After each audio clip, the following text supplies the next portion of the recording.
അവൻ്റെ അമ്മ ഈ കാര്യങ്ങളെല്ലാം ഹൃദയത്തിൽ സംഗ്രഹിച്ചു. ദൈവിക രഹസ്യങ്ങളെ സൂക്ഷിപ്പുകാരിയായ പരിശുദ്ധ അമ്മയോട് ചേർന്നിരിക്കാൻ എല്ലാ പ്രേക്ഷകരെയും ആവേ മരിയ പ്രോഗ്രാമിലേക്ക് സ്നേഹപൂർവം സ്വാഗതം ചെയ്യുന്നു. രക്ഷകന്റെ അമ്മയാകാൻ സ്വർഗം തിരഞ്ഞെടുത്തത് നസ്രത്തിലെ കന്യകയെയാണ്. യേശുവിൻ്റെ യോഗ്യതകൾ തന്നെയാണ് പരിശുദ്ധ അമ്മയുടെ മാധ്യസ്ഥ ശക്തിയുടെ യോഗ്യതകളും. നമ്മുടെ യാചനകളും പ്രാർത്ഥനകളും നിയോഗങ്ങളും യേശുവിൻ്റെ പീഡാനുഭവത്തോട് ചേർത്ത് വെച്ച് പരിശുദ്ധ അമ്മ അതെല്ലാം നമുക്ക് അനുഗ്രഹങ്ങളായി പകർന്നു നൽകുകയാണ്. ജീവിതാനുഭവങ്ങൾ കോർത്തിണക്കി യേശുവിൻ്റെ ദൈവിക രഹസ്യങ്ങൾ ധ്യാനിച്ച് പരിശുദ്ധ അമ്മയോട് ചേർന്ന് നമുക്കും ഒരു തീർത്ഥയാത്ര നടത്താം.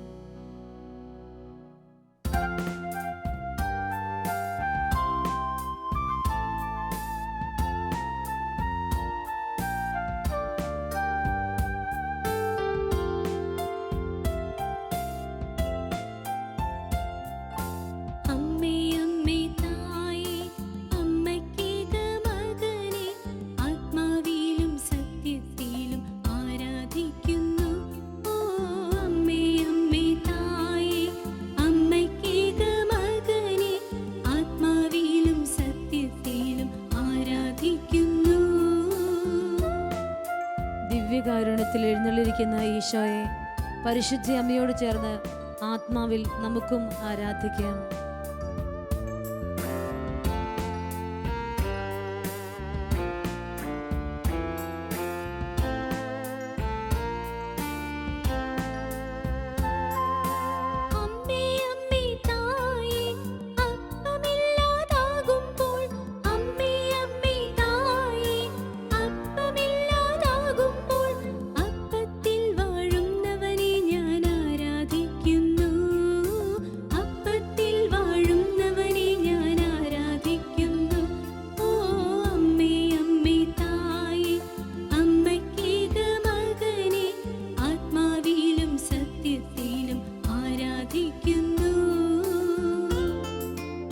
മുൾമുടിയേറ്റ് കഠോരമായ വേദന അനുഭവിച്ച ഈശോയെ അമ്മയോടൊപ്പം നമുക്കും ആരാധിക്കാം.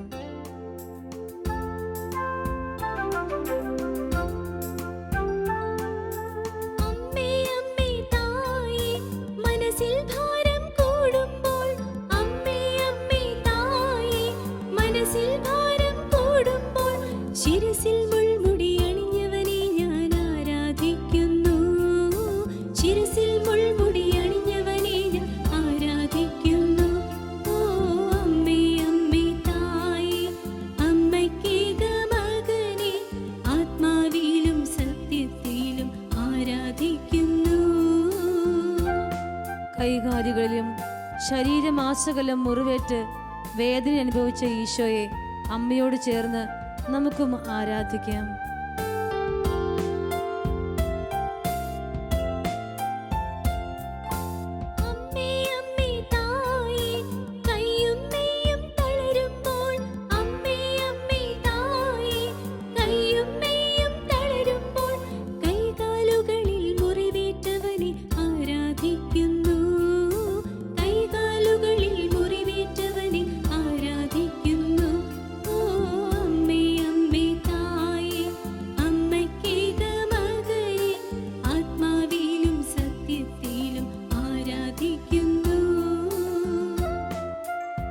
നിന്ദനമേറ്റ് നഗ്നനാക്കപ്പെട്ട ഈശോയെ നമുക്കും അമ്മയോട് ചേർന്ന് ആരാധിക്കാം.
നന്മ നിറഞ്ഞ മാതാവിൻ്റെ മരിയാമ്പികയുടെ സ്നേഹത്തലോടലേറ്റ് നമുക്ക് യാത്ര ചെയ്യാം.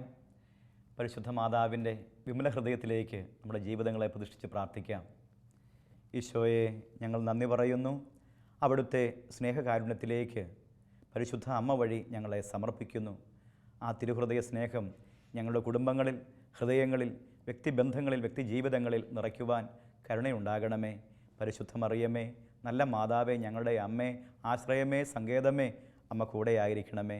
ഞങ്ങളെ വഴി നടത്തണമേ, ഞങ്ങളെ നയിക്കണമേ. ആമേൻ. ഈശോയിൽ പ്രിയമുള്ളവരെ, 1917 മെയ് 13 മുതൽ പോർച്ചുഗലിലെ ഫാത്തിമയിൽ പരിശുദ്ധ അമ്മയുടെ പ്രത്യക്ഷീകരണങ്ങൾ നമുക്ക് അറിയാം. May 13, June 13, July 13, August 13, September 13, October 13. ഇങ്ങനെ 6 തവണയായി പരിശുദ്ധ അമ്മ ജസീന്ത, ഫ്രാൻസിസ്കോ, ലൂസി എന്നിവർക്ക് പ്രത്യക്ഷയായി. അമ്മ നൽകിയ ആഹ്വാനം, മക്കളെ, മാനസാന്തരപ്പെടുവാൻ കൂടുതൽ പ്രാർത്ഥിക്കുക. മനുഷ്യൻ്റെ മാനസാന്തരം. ഇന്ന് മനുഷ്യർ ദൈവത്തിൻ്റെ അനുഗ്രഹങ്ങൾക്ക് വേണ്ടിയാണ് പരക്കം പായുന്നത്. അനുഗ്രഹദാതാവിനെ തേടുന്നില്ല മനുഷ്യൻ. എന്തെങ്കിലും കിട്ടിയാൽ മതി, കിട്ടിക്കഴിഞ്ഞാൽ സന്തോഷമായി. അല്ലാതെ അനുഗ്രഹദാതാവായ ദൈവത്തിൻ്റെ ഹൃദയനൊമ്പരമോ, ദൈവത്തിൻ്റെ ഹിതമോ, ദൈവത്തിൻ്റെ പദ്ധതിയോ മനുഷ്യന് അന്വേഷിക്കാൻ സമയമില്ല. എല്ലാവരും തിരക്കിൽപ്പെട്ടു പോകുന്നു. എൻ്റെ ശത്രുവായ പിശാച് സർവ്വഹൃദയങ്ങളെയും കുടുംബങ്ങളെയും നശിപ്പിക്കുവാൻ ഓടി നടക്കുകയാണ്. മക്കളെ, നിങ്ങൾ പ്രാർത്ഥിക്കുക, ജപമാല ചൊല്ലി പ്രാർത്ഥിക്കുക, തീക്ഷ്ണമായി പ്രാർത്ഥിക്കുക, ഭക്തിയോടെ പ്രാർത്ഥിക്കുക, ശ്രദ്ധയോടെ പ്രാർത്ഥിക്കുക. ദിവ്യകാരുണ്യ ഭക്തി ഉണരട്ടെ. നിങ്ങൾ എൻ്റെ വിമല ഹൃദയത്തിൽ സമർപ്പിതരായി മാറുക. ദിവ്യകാരുണ്യ ഭക്തി പ്രചരിപ്പിക്കുക, ദിവ്യകാരുണ്യ ആരാധനകളിൽ പങ്കെടുക്കുക, വിമല ഹൃദയ ഭക്തി പ്രചരിപ്പിക്കുക. അമ്മ ഒത്തിരി ആഹ്വാനം നൽകി.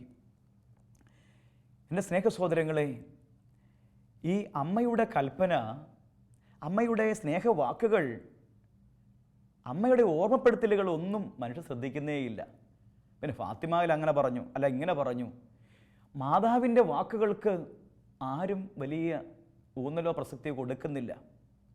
അമ്മയുടെ മുന്നറിയിപ്പുകൾ അവഗണിക്കുന്നത് ലോകത്തിൻ്റെ നാശത്തിലേക്ക് വഴിതെളിക്കുമെന്ന് പലയിടങ്ങളിലും ഈശോ വെളിപ്പെടുത്തിയത് വിശുദ്ധ ജീവിതങ്ങൾ സാക്ഷ്യപ്പെടുത്തിയിട്ടുണ്ട്. വിശുദ്ധ ആൻസലം തന്നെ പറയുന്നു, എൻ്റെ അമ്മയെ, എൻ്റെ അമ്മയുടെ വാക്കുകളെ എന്താണ് നിങ്ങൾ ആദരിക്കാത്തത്? വിശുദ്ധ ലൂയി ഡി മോൺഫോർട്ട് പറയുന്നു, മറിയത്തിൻ്റെ മഹത്വം ആരും വർണ്ണിക്കുന്നില്ല വേണ്ട രീതിയിൽ. അതുകൊണ്ട് ഈശോയിലേക്ക് യഥാർത്ഥ വഴി തുറക്കപ്പെടുന്നുമില്ല. മറിയത്തെ വേണ്ട രീതിയിൽ ആരും പരിഗണിക്കുന്നില്ല. പ്രിയമുള്ളവരെ, അമ്മയെ എത്രമാത്രം നമ്മൾ അറിയുന്നു, അവിടെയാണ് യേശുവിലേക്കുള്ള അറിവിൻ്റെ വാതായനം തുറക്കുക. അമ്മയെ നമ്മൾ മുറുകെ പിടിക്കണം. ഒരനുഭവം ഞാൻ ഓർത്തു പോവുകയാണ്. 2002 ചിറ്റൂർ ധ്യാന കേന്ദ്രത്തിന് വേണ്ടി ഒരു മാതാവിൻ്റെ സ്തുതി പ്രകീർത്തനങ്ങളുടെ ഒരു ആൽബം ചെയ്യുകയാണ്. പാട്ടുകളെല്ലാം എഴുതി തയ്യാറാക്കി, 10 പാട്ടും റെഡിയാക്കി, ഈണവും ഭാവമൊക്കെ കൊടുത്തു. അതിൻ്റെ ഓർക്കസ്ട്രേഷൻ എല്ലാം കഴിഞ്ഞു. എൻ്റെ കൂടെ ഈ പാട്ടുകൾക്ക് ഓർക്കസ്ട്രേഷൻ കൊടുക്കുന്ന തൃശ്ശൂരുകാരനായ ഒരു പോളിച്ചേട്ടനുണ്ട്. പോളിച്ചേട്ടൻ കീബോർഡൊക്കെ പായ്ക്ക് ചെയ്തു. പോകാൻ വേണ്ടി ഇറങ്ങുമ്പോൾ 10 പാട്ട് അതിൽ തയ്യാറാക്കിയിരിക്കുന്നത്. അതിലുള്ള പാട്ടാണ് നിൻ്റെ തകർച്ചയിൽ ആശ്വാസമേകാൻ, എത്രയും ദയവുള്ള മാതാവേ ചൊല്ലി, കനിവിൻ്റെ, അങ്ങനെയുള്ള കുറേ ഗാനങ്ങൾ. അപ്പോൾ പാട്ടുകളെല്ലാം ഓർക്കസ്ട്ര എല്ലാം കഴിഞ്ഞു, ഞങ്ങളെല്ലാം പായ്ക്ക് ചെയ്തു. ഈ സമയത്ത് എൻ്റെ മനസ്സിലേക്ക് പെട്ടെന്നൊരു ചിന്ത കടന്നു വരികയാണ്. എൻ്റെ അമ്മയുടെ കാര്യങ്ങളൊക്കെ നിങ്ങൾ എഴുതി, പക്ഷേ എൻ്റെ അമ്മ പറഞ്ഞു തന്ന മുന്നറിയിപ്പുകൾ നിങ്ങൾ ചെവിക്കൊണ്ടോ? നിങ്ങൾ എഴുതിയോ? അതിന് വല്ല പ്രാധാന്യം കൊടുത്തോ? അത് എഴുതാൻ ഏതെങ്കിലും ഒരു പ്രേരണ നിങ്ങളുടെ ഹൃദയത്തിൽ സംജാതമായോ? എനിക്ക് വെറുതെ ഒരു തോന്നലായിട്ട് ഞാൻ ഇതിനെ ആദ്യം തള്ളിക്കളഞ്ഞു. വീണ്ടും വീണ്ടും ശക്തമായ പ്രേരണ. ഈശോ പറയുന്നത് പോലെ, എൻ്റെ അമ്മയുടെ വാക്കുകൾ എന്തേ നിങ്ങൾ ശ്രമിക്കാത്തത്? എൻ്റെ അമ്മയുടെ കാര്യം എന്തേ നിങ്ങൾ എഴുതാത്തത്? അമ്മയെക്കുറിച്ച് എഴുതുന്നതല്ല, അമ്മ പറയുന്ന കാര്യങ്ങൾ നിങ്ങൾ എഴുതാത്തത് എന്താ? അപ്പോൾ ഞാനിങ്ങനെ ചിന്തിച്ചു, ഇനി തോന്നലാണോ? എനിക്ക് വലിയ ദർശനപരത്തിൻ്റെ ആഴങ്ങളൊന്നും ഇല്ലാത്തത് കൊണ്ട് ഈ തോന്നലിനെ ഞാൻ വീണ്ടും തള്ളിക്കളയുക. പോകാൻ വേണ്ടി ഇറങ്ങുമ്പോൾ എൻ്റെ അമ്മയുടെ വാക്കുകൾ ശ്രദ്ധിക്കുക, എൻ്റെ അമ്മയുടെ വാക്കുകൾ ശ്രദ്ധിക്കുക. ഇതാണ് വീണ്ടും വീണ്ടും പ്രേരണയായി കിട്ടുന്നത്. ഉടനെ ഞാൻ പോളിച്ചേട്ടനെ പറഞ്ഞു, പോളിച്ചേട്ടാ ഒരു പാട്ടും കൂടെ എഴുതാൻ ഒരു പ്രേരണ കിട്ടുന്നുണ്ട്. ഉടനെ പോളിച്ചേട്ടൻ പറഞ്ഞു, അയ്യോ ബേബിച്ച എല്ലാം പാക്ക് ചെയ്തല്ലോ. ഞാൻ പറഞ്ഞു, ഒരു പാട്ടും കൂടെ എഴുതാൻ പ്രേരണ കിട്ടുകയാണ്. പാട്ട് എഴുതിയാൽ മതിയോ? അതിന് ട്യൂൺ കൊടുക്കണ്ടേ? പിന്നെ അതിന് സമയമില്ല, കാരണം എനിക്ക് തൃശ്ശൂർ വേറൊരു പ്രോഗ്രാമുണ്ട്. ഞാൻ പറഞ്ഞു, പോളിച്ചേട്ടാ പ്ലീസ് എങ്ങനെയും ഈ പാട്ടൊന്ന് ചെയ്യണം, കാരണം എന്നാലേ എനിക്ക് എൻ്റെ ഹൃദയത്തിൽ ഒരു ഭാരം നിറയുന്ന പോലെയാണ്. ഒരു പാട്ട് കൊണ്ട് എഴുതണം, ചെയ്യണം പ്രേരണയാണ്. പിന്നെ വീണ്ടും പോളിച്ചേട്ടൻ ആ കീബോർഡ് പെട്ടി തുറന്ന് കീബോർഡ് എടുത്ത് വെച്ചു. എന്നിട്ട് പറഞ്ഞു, വേഗം എന്നാൽ പെട്ടെന്ന് പാട്ട് താ, നമുക്ക് അതിൻ്റെ പല്ലവി അനുപല്ലവിയും അതിന് ഓർക്കസ്ട്ര കൂടി ചെയ്യാം. എനിക്ക് പാട്ട് കിട്ടുന്നില്ല. ഞാൻ പറഞ്ഞു, എൻ്റെ ഈശോയെ എനിക്ക് പാട്ട് കിട്ടുന്നില്ലല്ലോ.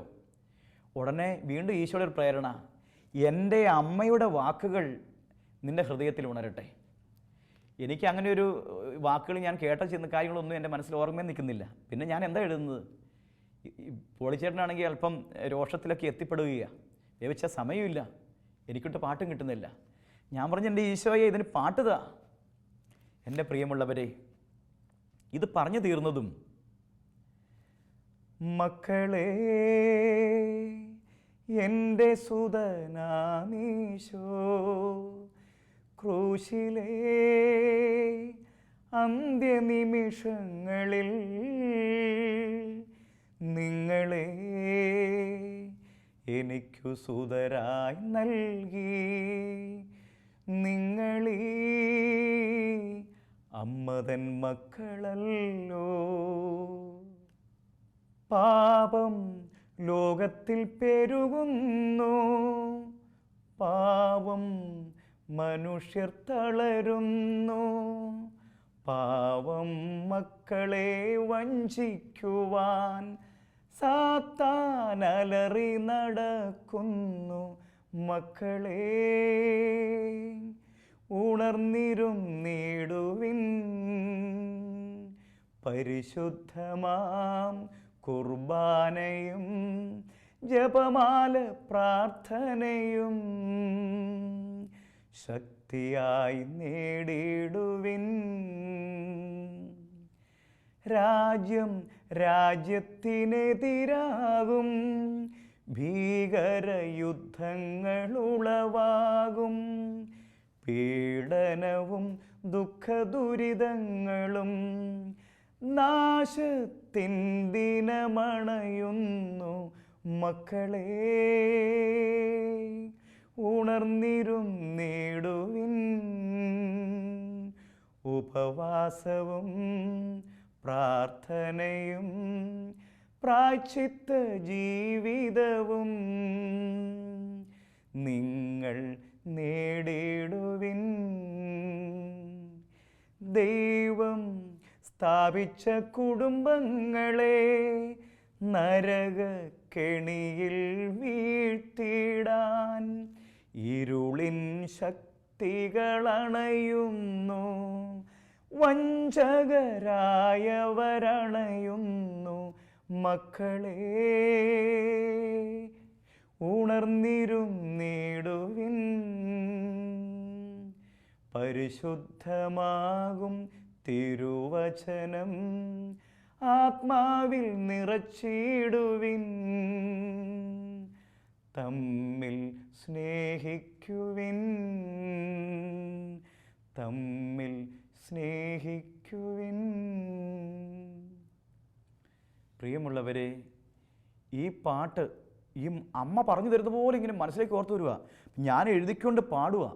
അദ്ദേഹം സ്കോർ എഴുതി പെട്ടെന്ന്. അപ്പം എന്നോട് ചോദിച്ചു, ബേബിച്ച് നേരത്തെ വല്ലതും എഴുതിയ പാട്ടാണോ? ഞാൻ പറഞ്ഞു, അല്ല വിളിച്ചേട്ടാ.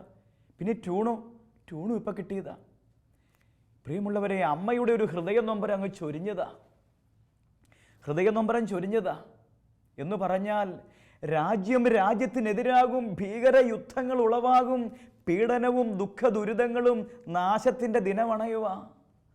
മക്കളെ, നിങ്ങൾ കുർബാനയിലേക്ക് ഓടി അണയുക, നിങ്ങൾ കുമ്പസാരിക്കുക, നിങ്ങൾ പ്രായശ്ചിത്തം ചെയ്യുക. നിങ്ങളിനി കുറേ ഈ ഇട്ടാവട്ടത്തിലൂടെ കുറേ ലോക നേട്ടങ്ങൾക്ക് വേണ്ടി ഓടാൻ സമയമില്ല എന്നുള്ള ആഹ്വാനമാണ് അത്. നമ്മുടെ ജീവിതം എന്താ പ്രിയമുള്ളവരെ? ഒരു തിരിഞ്ഞ നോട്ടത്തിലേക്ക് അമ്മ വിളിക്കുക. നമ്മൾ എന്താ ചെയ്യുന്നത്? നമ്മൾ എവിടേക്കായി ഓടുന്നത്? എന്തിനു വേണ്ടിയാ നമ്മുടെ ജീവിതം? അമ്മ പറയുന്നു, പാപം ലോകത്ത് പെരുകുകയാ. എവിടെ നോക്കിയാലും തിന്മയുടെ വാക്കുകൾ മാത്രം, തിന്മയുടെ പ്രവർത്തനങ്ങൾ മാത്രം. കൊള്ള, കൊലപാതകം, വഞ്ചന, കപടത, മാത്സര്യം, ഭിന്നത. ലോകം പൊറുതിമുട്ടുന്നു, ജനങ്ങൾ കുത്തിക്കീറുന്നു, തമ്മിൽ തല്ലുന്നു. സർവ്വയിടങ്ങളിലും സാത്താൻ കെണിയൊരുക്കുമ്പോൾ അമ്മ പറയുന്ന വാക്കുകൾ ശ്രദ്ധിക്കണം പ്രിയമുള്ളവരെ. ഈ കാലഘട്ടത്തിൽ അമ്മയുടെ ഹൃദയ നൊമ്പരം തിരിച്ചറിയുന്ന മക്കൾ ഉണ്ടാകണം. അവിടെയാണ് ഈശോയുടെ തിരുഹൃദയത്തിന് സമാധാനം ഉണ്ടാകുകയുള്ളൂ. ഈശോയുടെ തിരുഹൃദയത്തിന് ആ സമാധാന രാജാവിൻ്റെ ദുഃഖത്തിന് അറുതി ഉണ്ടാകുകയുള്ളൂ. അല്ലെങ്കിൽ ആ ഹൃദയം തേങ്ങും. നമ്മുടെ അഹങ്കാരത്തെ ചൊല്ലി പരിശുദ്ധാത്മാവ് നിശബ്ദമായി വിങ്ങിക്കരയും പ്രിയമുള്ളവരെ. അതുകൊണ്ട് നമുക്ക് ഹൃദയമാറ്റമുണ്ടാകാം. വീണ്ടും അമ്മയുടെ വാക്കുകൾ ഗാനങ്ങളായി നിറഞ്ഞു. ദൈവത്തിൻ്റെ കൽപ്പനകൾ മക്കളെ മറന്നീടല്ലേ, മാനസാന്തരപ്പെടുവിൻ, മാതാവിന്നും ചൊല്ലിടുന്നു. ലോകം മുഴുവൻ നിറഞ്ഞു പാപത്തിൻ്റെ ബന്ധനങ്ങൾ, പാപമാകും കൂരിരുളിൽ മക്കളെന്നും ജീവിക്കുന്നു. സ്നേഹത്തിൻ്റെ കൂട്ടായ്മയാം സൽക്കുടുംബ ബന്ധങ്ങളെ ചിന്ന ഭിന്നമാക്കിയിടുവാൻ ദുഷ്ടരൂപി വന്നിടുന്നു. മുട്ടുകുത്തി കൈകൾ കൂപ്പി കൊന്ത നിങ്ങൾ ചൊല്ലിടുവിൻ. ഈ കുടുംബ പ്രാർത്ഥനയാൽ ശക്തി നിങ്ങൾ നേടിടുവിൻ. കുംഭസാരകൂദാശയാൽ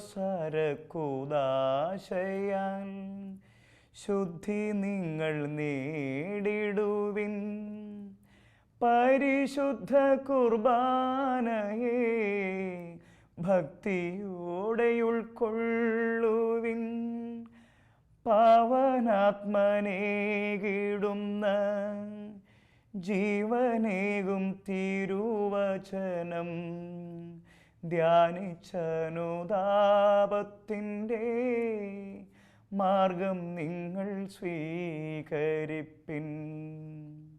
നാശമേറും പാപച്ചേറ്റിൽ മക്കളിനി താഴരുതേ. രക്ഷ തന്ന യേശുവിനെ വീണ്ടും നിങ്ങൾ ക്രൂശിക്കല്ലേ. സൽക്കുടുംബനാഥനാകും മാർയൗസേപ്പിൻ മധ്യസ്ഥ്യവും സകല വിശുദ്ധരോടും ഭക്തി നിങ്ങൾ ചേർത്തിടുവിൻ. ശുദ്ധ മിഖായേലിനോടും കാവൽ മാലാഖമാരോടും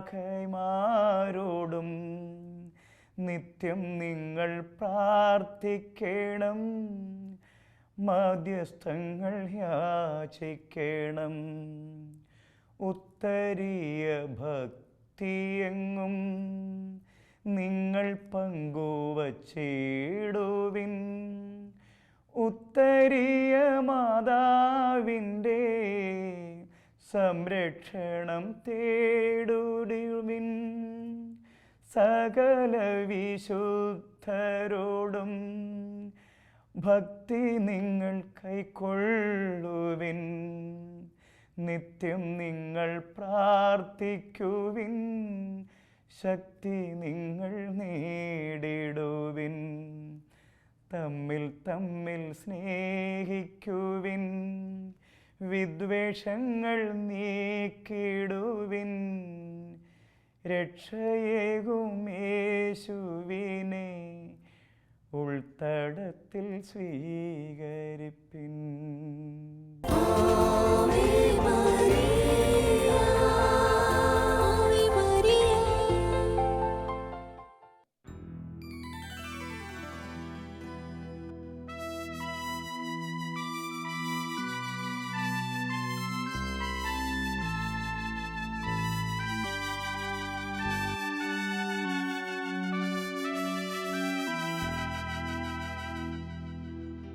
ദൈവസന്നിധിയിൽ നീ കൃപ കണ്ടെത്തിയിരിക്കുന്നു. 20-ാം നൂറ്റാണ്ടിൻ്റെ തുടക്കത്തിൽ പോളണ്ടിനെ റഷ്യ, പ്രഷ്യ, ഓസ്ട്രിയ തുടങ്ങിയ രാജ്യങ്ങൾ ഭൂമിശാസ്ത്രപരമായി തട്ടുകളായി തിരിച്ച് ഭരിച്ചു പോന്നിരുന്നു. പോളിഷ് ജനത അതികഠിനമായ പീഡനങ്ങൾ സഹിക്കുകയും സ്വാതന്ത്ര്യമില്ലാത്ത അവസ്ഥയിലൂടെ കടന്നു പോവുകയും ചെയ്തിരുന്നു. പാരമ്പര്യമായി മാതാവിൻ്റെ വലിയ ഭക്തരായിരുന്ന പോളിഷ് ജനത കറുത്ത മഡോണയിൽ അഭയം പ്രാപിച്ചു.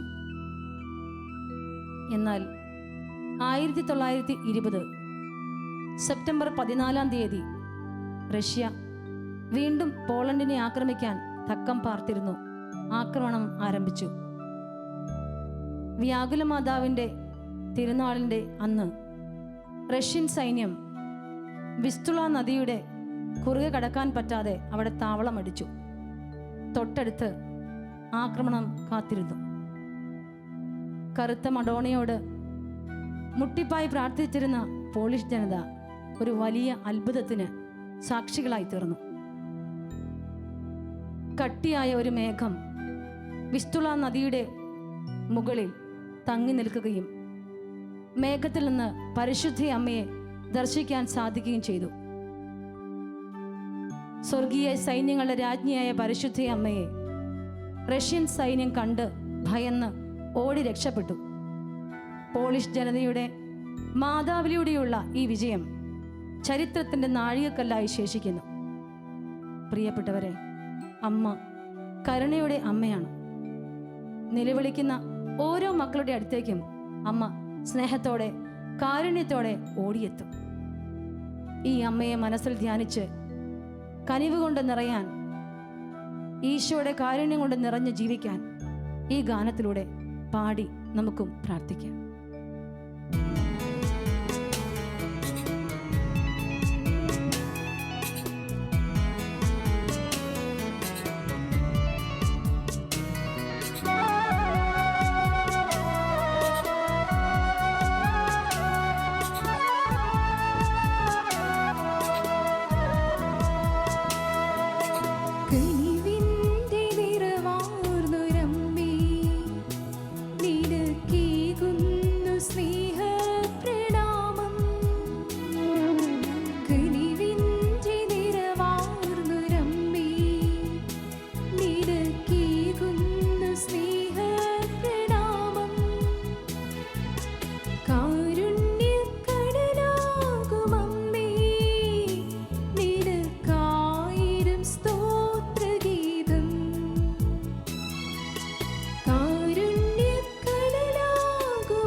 സകല ജനപദങ്ങളുടെയും ന്യാതയായ പരിശുദ്ധ അമ്മേ, അമ്മയുടെ മാധുര്യമേറിയ വിമല ഹൃദയത്തിൽ ഞങ്ങൾക്ക് അഭയവും സങ്കേതവും നൽകണമേ.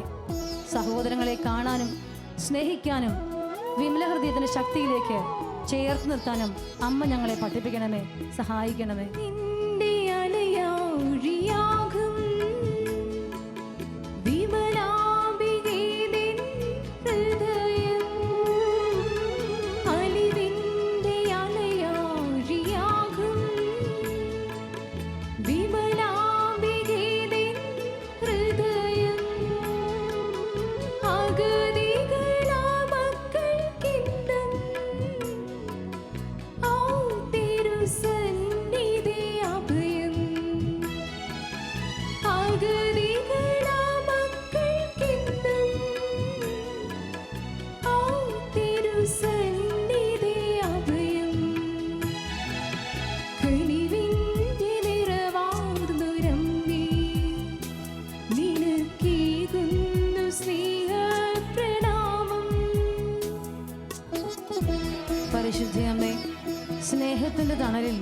ഞങ്ങൾക്ക് ഓരോരുത്തർക്കും വിശ്രമം നൽകണമേ. ഈശോയുടെ സ്നേഹത്തിൻ്റെ മാധുര്യം അനുഭവിച്ച് സന്തോഷചിത്തരായി തൃപ്തിയോടെ ജീവിക്കാൻ ഞങ്ങളെ പഠിപ്പിക്കണമേ, സഹായിക്കണമേ.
സുഹൃതങ്ങളുടെ രാജ്ഞിയായ അമ്മയോട് വലിയ പ്രത്യാശയോടെ നമുക്ക് പ്രാർത്ഥിക്കാം. പരിശുദ്ധയമ്മേ, എളിമയുടെ മാധുര്യത്തിൽ ഞങ്ങളെ നയിക്കണമേ. ചേർന്ന് പ്രാർത്ഥിക്കാം. പരിശുദ്ധയമ്മേ, എളിമയുടെ മാധുര്യത്തിൽ ഞങ്ങളെ നയിക്കണമേ. ഒരിക്കൽ കൂടെ പ്രാർത്ഥിക്കാം. പരിശുദ്ധയമ്മേ, എളിമയുടെ മാധുര്യത്തിൽ ഞങ്ങളെ വളർത്തണമേ.